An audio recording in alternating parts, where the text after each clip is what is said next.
I am starting it's evening my dear students. बेटा राम और श्याम, देखो अल्टीमेट राम और श्याम आपस में बहुत अच्छे दोस्त हैं, पर दोस्ती के अलावा apart from the friendship Shyam ने राम को ऑफर दिया। द वर्ड ऑफर एक्सप्रेस किया, बाकायदे जताया, हम ये वर्ड कहते बाकायदे, टू बी वेरी फैक्टली, उसने जताया कि मैं आपको कार सेल करना चाहता हूं, क्या आप मेरी कार खरीदना चाहते हो? एग्जैक्टली उसे कहा जाता है ऑफर। श्याम क्लियरली जता रहा है मुझे कार बेचनी है, उसकी प्राइस है 3 लाख, मुझे पैसों की जरूरत है और वो भी 1 हफ्ते के अंदर। आपके पास टाइम है, आप 1 वीक के अंदर, विद इन द 1 वीक आप मुझे बताओ कि आप कार खरीदने में इंटरेस्टेड हो या नहीं हो। कौन कह रहे बेटा? श्याम कह रहे राम को। जब एक पर्सन किसी और पर्सन को इतना फ्रैंकली कंसेंट करे, इतनी फ्रैंकली बात करे ना, उसे कहा जाता है ऑफर। आपका सेकंड चैप्टर बिजनेस लॉ में चैप्टर नंबर 2, उस चैप्टर का नेम, अगर मैं चैप्टर के नेम की बात करूं तो बेटा चैप्टर का नाम ही है offer and acceptance. Offer it's a type of a proposal. Shyam ने राम को प्रपोजल दिया था कि क्या आप कार खरीदना चाहते हो सेकंड हैंड 3 लाख रुपए में? अगर हाँ तो आप मुझे विद इन अ वीक 7 दिनों के अंदर सोच के बताओ। मैं आपको टाइम दे रहा हूं, मेरा ऑफर आपके पास 7 दिन तक वैलिड है, उसके बाद ऑफर खत्म हो जाएगा। एग्जैक्टली सर ऑफर तो हमने बहुत सारे प्रोडक्ट्स पे भी सुना है, सर ऑफर तो हमने वो एडवर्टाइजमेंट में सुना है। बेटा वो भी सही है, पर ये ऑफर एग्रीमेंट के लिए, ये ऑफर कॉन्ट्रैक्ट में भरने के लिए, और वो ऑफर जो एडवर्टाइजमेंट में होता है, वो ऑफर जो प्रोडक्ट्स में होता है, वो भी पर्टिकुलर टाइम के लिए होता है। लिखा होता है clearly offer valid up to 31 August. Start कर रहा हूं मैं कि ऑफर यानी क्या होता है और ऑफर देना यानी कैसे। आप कैसे कह सकते हो कि आपने जो ऑफर दिया वो वैलिड है, सही है, can be enforceable at law. Starting define the offer and what are the essentials.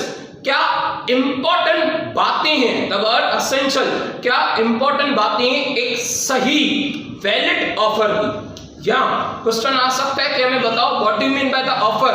Offer यानी क्या? What are the essentials of the valid offer. Introduction, मैं इंट्रोडक्शन पहले रीड करना चाहूं, उसके बाद कुछ पॉइंट्स है वो हम रीड कर लेंगे। देखो according to the section 2 subsection A, bracket में लिखा हुआ है, ब्रैकेट यानी सबसेक्शन कहते हैं। According to the section 2 subsection A Indian contract act of 1872। याद करना है बेटा आपको सेक्शन और सबसेक्शन कितना याद कर रहे हैं सेकेंडरी, वो बात की बात है, आपको एक्ट पहले याद रखना है, एक्ट का ईयर पहले याद रखना है। देखो एन ऑफर और प्रपोजल एक ही नाम है, ऑफर और प्रपोजल नाम एक ही है। It's a define when a person, it means Shyam signifies to the another, Ram को, मैं क्लियर समझा रहा हूं, श्याम ने जताया, राम को बताया भी। when a person signifies to the another his willingness to do, वो कुछ करना चाहता है, कार बेचना चाहता है, और to abstain, या ऐसा कोई ऑफर जो सामने वाले को आप ऑफर दे रहे हो कि ये काम मत करना, इस काम न करने के बीच में हमारा एग्रीमेंट होगा। यानी आप बिल्डिंग तोड़ना मत, ये बिल्डिंग नहीं तोड़ना, ये गाड़ी नहीं बेचना, ये गुड्स सेल नहीं करना, इसके बीच में भी ऑफर होता है, इसके बीच में भी एग्रीमेंट होता है। एग्जैक्टली टू डू और नॉट टू डू, किसी बात को न करने के लिए भी लीगल और वैलिड एग्रीमेंट बनाया जाता है। आगे abstain यानी रिफ्यूज, न करना, from doing anything with a view to obtain the assent of that other, तो such an subsistence he said to make a proposal, यानी उनके बताए हुई बातों पे उन्होंने जो एक्सप्रेस किया है, उन्होंने जो कंसेंट दिखाया, उन बातों को ऑफर कहा जाता है। आगे फर्दर मैं एग्जाम्पल रीड कर रहा हूं बेटा। एग्जाम्पल लिखा हुआ है, एग्जाम्पल डायरेक्टली सेकंड पैराग्राफ में। Example, I want to sell my house to you, मुझे अपना घर बेचना है आपको, जता रहा हूं मैं। I want to sell my house to you for ₹50,000। क्या ये ऑफर है? 100%। ये तो इनफैक्ट क्लियर ऑफर है, इसे एक्सप्रेस जताया है मैंने, आपको बेचना है, जताया मैंने 50,000 में बेचना है। It's an express offer. An implied offer, जो बातें नहीं कही है पर कॉमन सेंस की है, उसे कहा जाता है इम्प्लाइड। द वर्ड इम्प्लाइड माना जाएगा कि ये ऑफर है। आप ऑटो में बैठ रहे हो और फेयर पे कर रहे हो, फेयर कितना है? ऑटो के मीटर के जितना होगा, तो ये कॉमन सेंस है। लिखा हुआ है an implied offer is not made in words, जो कहा नहीं जाए, जो कॉमन सेंस समझा जाए, उसे इम्प्लाइड माना जाता है। ये आगे, a taxi driver sitting in the taxi with a meter flag, उन्होंने लिखा है, टैक्सी ड्राइवर ने पहले ही लिखा है कि आपको जो फेयर देना होगा एज पर द मीटर, उन्होंने लिख के रखा है। For hire is an implied proposal offered by the taxi driver.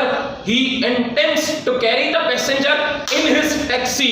इसका मतलब कि मैं जो भी पैसेंजर लेके जाऊंगा, जो भी डिस्टेंस कवर करूंगा, वो मीटर के हिसाब से कवर करूंगा। ये बोल नहीं रहा है, माउथ के वर्ड्स नहीं है, पर इम्प्लाइड उसने वो टैक्सी फ्लैग देके, हायर फ्लैग देके जताया है। ये उस जताने को कहते हैं इम्प्लाइड ऑफर।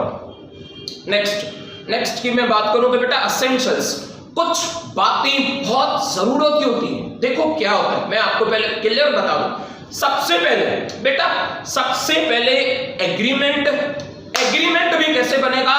जब कोई ऑफर तो हो, यस, यानी सबसे पहले ऑफर आएगा, ऑफर एक्सेप्ट होगा, ऑफर एक्सेप्ट होगी, एग्रीमेंट होगा, एग्रीमेंट को माना गया, लिखा गया, रजिस्ट्रेशन की गई, एक्सेप्टेंस की गई, कंसीडरेशन पैसों की लेन देन की गई, या ऐसी कोई भी चीज, यानी वो कॉन्ट्रैक्ट बन जाएगा।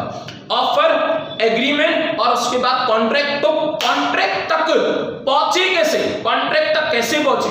और आप बताइए, लिखा है इन्होंने, आप बताइए वैलिड कॉन्ट्रैक्ट बनाने के लिए क्या ऑफर जरूरी है?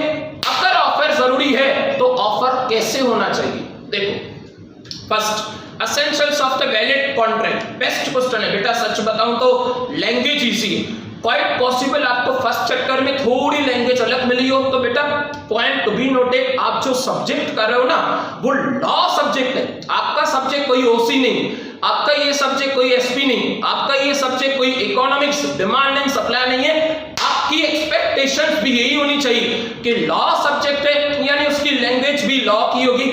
हमें थोड़ा ज्यादा हार्डवर्क करना होगा, क्योंकि आपको कुछ अलग सीखने को मिल रहा है। देखो, इंटरेस्ट वो होता है जो नॉलेज के लिए, तो आपका इंटरेस्ट अगर लॉ की तरफ है तो आप काफी सही हो, क्योंकि बेटा ये सब्जेक्ट में आपको नॉलेज थोड़ी अलग मिलेगी। नो डाउट कि आपको थोड़े ज्यादा एफर्ट्स होंगे। देखो, वैसे वो एफर्ट्स ओसी में बच जाती हैं, ओसी की लैंग्वेज इजी होती है, एको में बच जाती है, एको आप इजीली समझ जाते हो, तो दोनों के एफर्ट्स बचाए हुए एसवाई में थोड़े लॉ में ज्यादा लगा। Starting apart from the entertainments, it's a type of a motivation. Start करो। First, the offer must be certain. Clear बताया, clearly certain बताया मैंने। शाम कार बेचेगा राम को, सर्टेन। शाम कार बेचेगा राम को 3 lakhs में, सर्टेन। शाम ने कहा है कि आप मुझे 1 वीक तक बताओ, सर्टेन। शाम ने कहा है कि मैं अपनी स्विफ्ट कार बेच रहा हूं, व्हाइट कलर, 3 साल चली हुई, सर्टेन। क्लियरली और पर्टिकुलर किसी चीज के लिए। देखो, the offer must be certain. कोई एक ही ऑफर हो, बहुत सारे ऑफर तो नहीं दिए। क्लियर बताया, स्पेसिफिक व्हाइट कार के लिए बताया, उसने ये नहीं कहा है व्हाइट कार भी बेच रहा हूं, ब्लू कार भी बेच रहा हूं, ऑरेंज भी बेच रहा हूं, व्हाइट भी कर रहा हूं। पर्टिकुलरली एंड डेफिनेट, कुछ खास इंफॉर्मेशन जो रुक जाए, डेफिनेट। अब वैग्यू, बातें क्लियर नहीं है, वैग्यू यानी नॉट क्लियर, जो समझ ही नहीं पा रहा। A vague, not clear express is invalid। क्या यानी श्याम कहता मुझे कार बेचनी है और आपको खरीदनी है, पैसे लेके आ जाओ, बात करते हैं। कितने पैसे, कब, चेक में चाहिए, कैश में चाहिए, कौन सी कार, कौन से, कुछ बताओ तो सही। ये आपका ऑफर वैग्यू है। आपने राम को बताई नहीं, आपने राम को सारी बातें बताई, आपका ऑफर सर्टेन है। आगे, the offer must not be based, The offer must not be based on the condition, conditioning, हाँ, no doubt आप उसे पर्टिकुलर टाइम जरूर दोगे, शर्त नहीं हो, पर लिमिट तो होना, लिमिट अलग चीज होती है, कंडीशन शर्त अलग चीज होती है। आगे, which is uncertain and incapable of performance, आप उसे कह रहे हो अभी का अभी बताओ, within 1 hour, कैसे बताएगा बेटा, 3 लाख रुपए की कार कोई मस्ती थोड़ी है। आपने उसे कहा 1 हफ्ते तक बताओ, आपने उसे कहा कैश दो या चेक दो, जैसे उसकी मर्जी। यानी ऐसे बातें करो जो परफॉर्म कोई कर पाए, ऐसे इनकेपेबल बातें मत करना, शर्त में मत लेके जाना बातों को। नेक्स्ट, इजी है काफी। Next, the offer must be express, इतना कुछ तो कह के बताया, इतना कुछ तो कह के जताया। द वर्ड बताना, द वर्ड जताना, इट मींस एक्सप्रेस। अच्छा सर, अगर वो टैक्सी वाला कुछ भी नहीं कह रहा है और उसके टैक्सी के फ्लैग पे लिखा हुआ है फॉर हायर और पैसे हम दे रहे मीटर के हिसाब से, तो बेटा ना तो आपने कुछ कहा ना तो मैंने कुछ सुना, it means implied offer, common sense implied. माना जाएगा कि आप टैक्सी में बैठोगे, माना जाएगा कि जितना फेयर आएगा उतना दोगे। एक्सप्रेस, आप टैक्सी में बैठने के टाइम पे कह रहे हो 500 रुपए से ज्यादा नहीं दूंगी, तो उसकी मर्जी है, वो एक्सेप्ट करे या रिजेक्ट, रिवोक, कैंसिल करे उसे। देखो रीड कर रहा हूं मैं, क्या कह रहे हैं वो, आपको भी इंटरेस्ट होगा जरूर, आप रिटर्न प्रैक्टिस जरूर करना।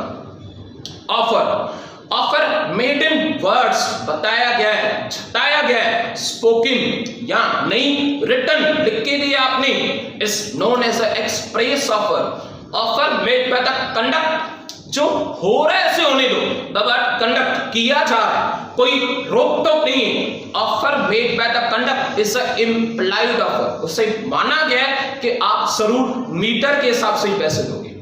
Next, third, offer must be made with the intention to legally bind each other। the word bind यानी क्या, देखो बेटा श्याम कार सेल कर रहा है, क्यों करना चाहता है, उसे कार सेल करनी है। राम खरीदना क्यों चाहता है, उसे कार खरीदनी है। इट मींस श्याम कार का सेलर बनना चाहता है, सेलर यानी एक्चुअली ओनर है पर अपनी ओनरशिप ट्रांसफर करना चाहता है। राम ओनर नहीं है, राम को कार खरीदनी, राम बायर बनना चाहता है और ओनरशिप अपने नाम पे लेना चाहता है। The word ownership, the word registration, the word stamp duty called as legally binding on each other. आप घर पे स्टडी कर रहे हो, बहुत अच्छी बात है सर, हम घर पे स्टडी कर रहे हैं और हमने फॉर्म भी फिल किया है, लीगली बाइंड, आपने फॉर्म फिल किया है यानी आप एग्जाम्स जरूर दोगे।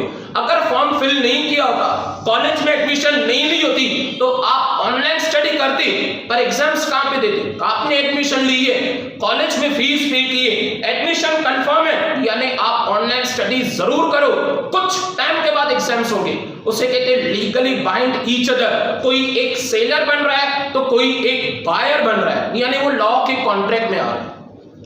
ऑफर और proposal must be made with intention, हाँ मुझे कार बेचनी है, विथ इंटेंशन, हाँ मुझे बायर बनना है, कार खरीदनी है। सच intention may be expressed, may be implied, a social invitation, शादी का कार्ड देखे हैं किसको, a social invitation when accepted does not create any legal relation। Best लिखा हुआ है, बेस्ट।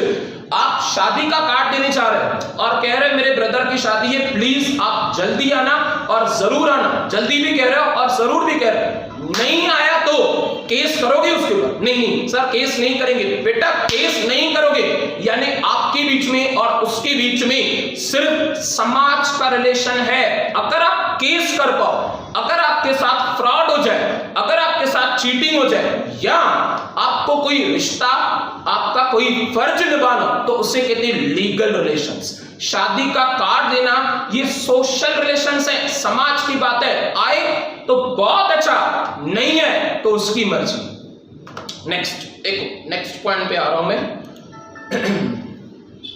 Fourth, communication. इतनी देर से तो जता रहे हैं, इतनी देर से तो बता रहे हैं, जता भी रहे हैं, बता भी रहे हैं। कम्युनिकेशन, इंफॉर्मेशन ले भी रहे हैं, इंफॉर्मेशन दे भी रहे हैं। 3 लाख रुपया कार की प्राइस, व्हाइट कलर कार का, 3 साल चली हुई, 1 हफ्ते का टाइम है। It's a communication, free consent. दिल खोल के बता रहा हूं, आप दिल खोल के सुन रहे हो। कम्युनिकेशन तो हो रहा है किसके बीच में? श्याम के बीच में और राम के बीच में। देखो, अब प्रपोजल या ऑफर एक ही बात है। अ प्रपोजल और offer must be communicated to the promise. बात सही होनी चाहिए प्रॉमिस तक। Until the proposal is communicated, promise cannot accept.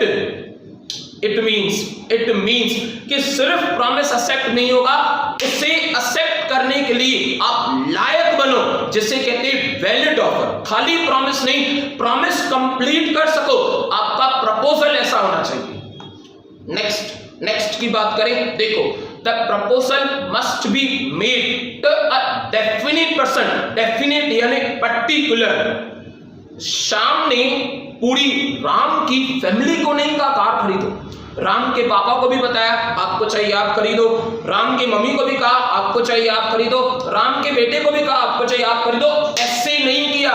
Shyam ने सिर्फ और सिर्फ राम को कहा कि आपके पास ऑफर है, आप कार खरीदना चाहते हो तो जरूर खरीदो, मुझे सेल करनी। Definite person mister Ram. By a definite person means to a specific individual person, कोई एक जना खास, to the definite class of a persons or to the world at large। या तो कोई कंपनी हो वर्ल्ड एट लार्ज, या तो कोई डेफिनेट एक कंपनी हो, या तो कोई डेफिनेट पूरा ग्रुप हो, या तो कोई एक जना हो जिसकी पहचान जरूर हो। चाहे भली वो कंपनी हो, चाहे भली वो पार्टनरशिप फर्म हो, चाहे भली कोई ग्रुप हो, वर्ल्ड एट लार्ज, भली आप किसी को भी कह रहे हो, पर डेफिनेट यानी क्लियर होना चाहिए कि वो पर्सन, आर्टिफिशियल पर्सन याद करो companies, natural person mister Ram, पर क्लियर होना चाहिए कि कौन। नेक्स्ट, लास्ट, 6th पॉइंट की बात करें, second last. How long does an offer remain open? कब तक स्टार्टिंग के सेंटेंसेस थे 1 वीक तक मेंशन किया था शाम ने कि मैं 1 हफ्ते का टाइम दे रहा हूं, आप मुझे सोच के जरूर बताना। टाइम बाकायदे स्टार्टिंग में मेंशन किया था। देखो, एन ऑफर रिमेन्स ओपन, कब तक ऑफर चलेगा? ऑफर की वैलिडिटी क्या है? देखो, इट हैज बीन एक्सेप्टेड, जब तक एक्सेप्ट किया गया है। अगर 1 वीक नहीं कहता तो राम बली 10 दिन लेता, राम बली 15 दिन लेता, नहीं कहता तो। Second, it has been rejected, यहां तो जब तक ना बोला है कि मुझे कार खरीदनी नहीं है, 4 दिन सोचा, 4 दिन के बाद बोला कि मैं इंटरेस्टेड नहीं हूं, ऑफर खत्म, क्योंकि उसने रिजेक्ट किया। Third, it has been revoked, withdraw. सोचो अगर नेक्स्ट डे पे शाम सुबह आ जाए और राम को कह दे नहीं, मैंने कल आपको ऑफर किया था, मुझे कार नहीं बेचनी है, विथड्रॉ, मैं वापस ले रहा हूं ऑफर, मैं इसे 2 साल और भी यूज करूंगा और भी चलाऊंगा, तो ऑफर खत्म। आगे next, it has been lapsed, the word lapsed, expire. अगर उसने ये सेंटेंसेस कहे कि आप 7 दिन के अंदर मुझे बताना कार खरीदनी हो, तो मैं 7 डेज तक वेट करूंगा। राम ने 10th डे पे बताया, the word, the digit 10th, तो 7 दिन तो क्रॉस हो गया ना, एक्सपायर, उसका ऑफर खत्म हो चुका है। अब वो ऑफर फिर से उसे नहीं देगा, टाइम लिमिट थी 7 दिन, लैप्स्ड, टाइम लिमिट खत्म हो गई, एक्सपायर्ड। लास्ट, अंटिल, आखिर कब शाम ऑफर एक्सेप्ट करेगा? Until when the offer can be accepted, कब तक हो सकता है? First, an offer may be accepted until it has been revoked, cancelled, या तो कोई गलती हुई हो, या तो सामने cancelled, revoke, until it has been lapsed, ना तो कोई गलती हुई है, ना तो सामने वाले ने कहा है, ऑटोमेटिकली ना उसने कुछ कहा ना शाम ने कुछ सुना, अब पर 7 डेज हो चुके, 8th डे से उसका टाइम खत्म, लैप्स्ड, खत्म हो चुका है। 7 पॉइंट्स, बेटा रिवीजन की हैबिट ना छूट जाए। देखो, first, the offer must be certain, clear हो तो बताइए सब बात। सेकंड, मस्ट बी एक्सप्रेस और इम्प्लाइड, या तो कह के बताओ या तो कॉमन सेंस वाली बातें करो जो लागू होती हो, समझा जाता है, implied. Third, offer must be made legal intention, शाम सेलर बनना चाहता है, सेल करेगा, राम बायर बनना चाहता है, बाय करेगा डेफिनेटली। थर्ड, कम्युनिकेशन, बिल्कुल बिल्कुल उन्होंने चाय भी साथ में पी, बात की है आपस में। Third, the proposal definite person accept the person, भले कोई ग्रुप हो लोगों का, 4 जनों को आपने ऑफर किए तो भी सही है, 4 जने डेफिनेट है ना, चारों को पता है कि हमें ऑफर मिला है, कोई कंपनी हो उसे पता है कि हमें ऑफर है, या भले कोई एक इंडिविजुअल हो उसे भी पता है कि मुझे ऑफर मिला है, सामने वाले को क्लियर होना चाहिए। आगे, how does the long offer remain open, कब तक ऑफर ओपन रहेगा यानी एक्सेप्ट करने की लायक रहेगा। आगे, अंटिल, कब तक ऑफर एक्सेप्ट किया जाएगा, या तो कैंसिल हो जाए या तो टाइम खत्म हो जाए, तब तक। 2 बातें। Last, quote of the day, बेटा कोट ऑफ द डे के बाद हमारा लेक्चर सक्सेसफुली कंप्लीट हो जाएगा। देखिए, motivation is what get you started, motivation एक फ्यूल की तरह है, जिस तरह से आपकी जिंदगी, आपकी लाइफ एक व्हीकल है, एक गाड़ी है, उस गाड़ी में ना मोटिवेशन डेली बेसिस पे फ्यूल होना जरूरी है। वो फ्यूल आपकी गाड़ी को स्टार्ट करेगा, वो फ्यूल आपकी गाड़ी को, आपकी इंजन को, आपकी जिंदगी को स्टार्ट करेगा। Habits is what you keep on going, आपकी आदतें आपको आगे लेके जाएंगी। पढ़ाई में मन नहीं लग रहा, ऑनलाइन लेक्चर मन नहीं कर रहा देखने का, बेटा फिक्स कर दो, एक बार डिसीजन ले लो जिंदगी में, अभी के 3 महीने, अभी के 4 महीने डिसीजन ले लो। सुबह 10 बजे, मॉर्निंग 10 o'clock आपको आदत करनी कि आप टेबल पे आके बैठोगे, आप बुक उठाओगे, आप हाथ में पेन उठाओगे, it should be your habit, वो आपकी आदत बन जाए। और आदत आपको, habit is what keep on going, आदत आपको आगे कंटिन्यू खींचती लिखती जाएगी, दिमाग में हैबिट पड़ जाए, आपके माइंड में हैबिट है, सुबह होती नहीं है, 8:30 आप उठोगे, 10 o'clock आप बुक लेंगे, पेन लेंगे, अपने दोस्तों के साथ वो टेबल, वो चेयर, वो बुक, वो पेन, आपके बेस्ट फ्रेंड्स, इस टाइम के सबसे बेस्ट फ्रेंड्स, आप आके बैठ जाते हो। आपकी आदत आपको मजबूर कर देगी पढ़ाई में मन लगाने पे, मन लगाने की जरूरत नहीं है, आदत बनाने की जरूरत है। आदत मजबूर कर देगी कि पढ़ाई में मन या किसी भी बातों में मन कैसे लगता है। That's sufficient for today. We'll again continue tomorrow. Bye. Take care. Have a nice day.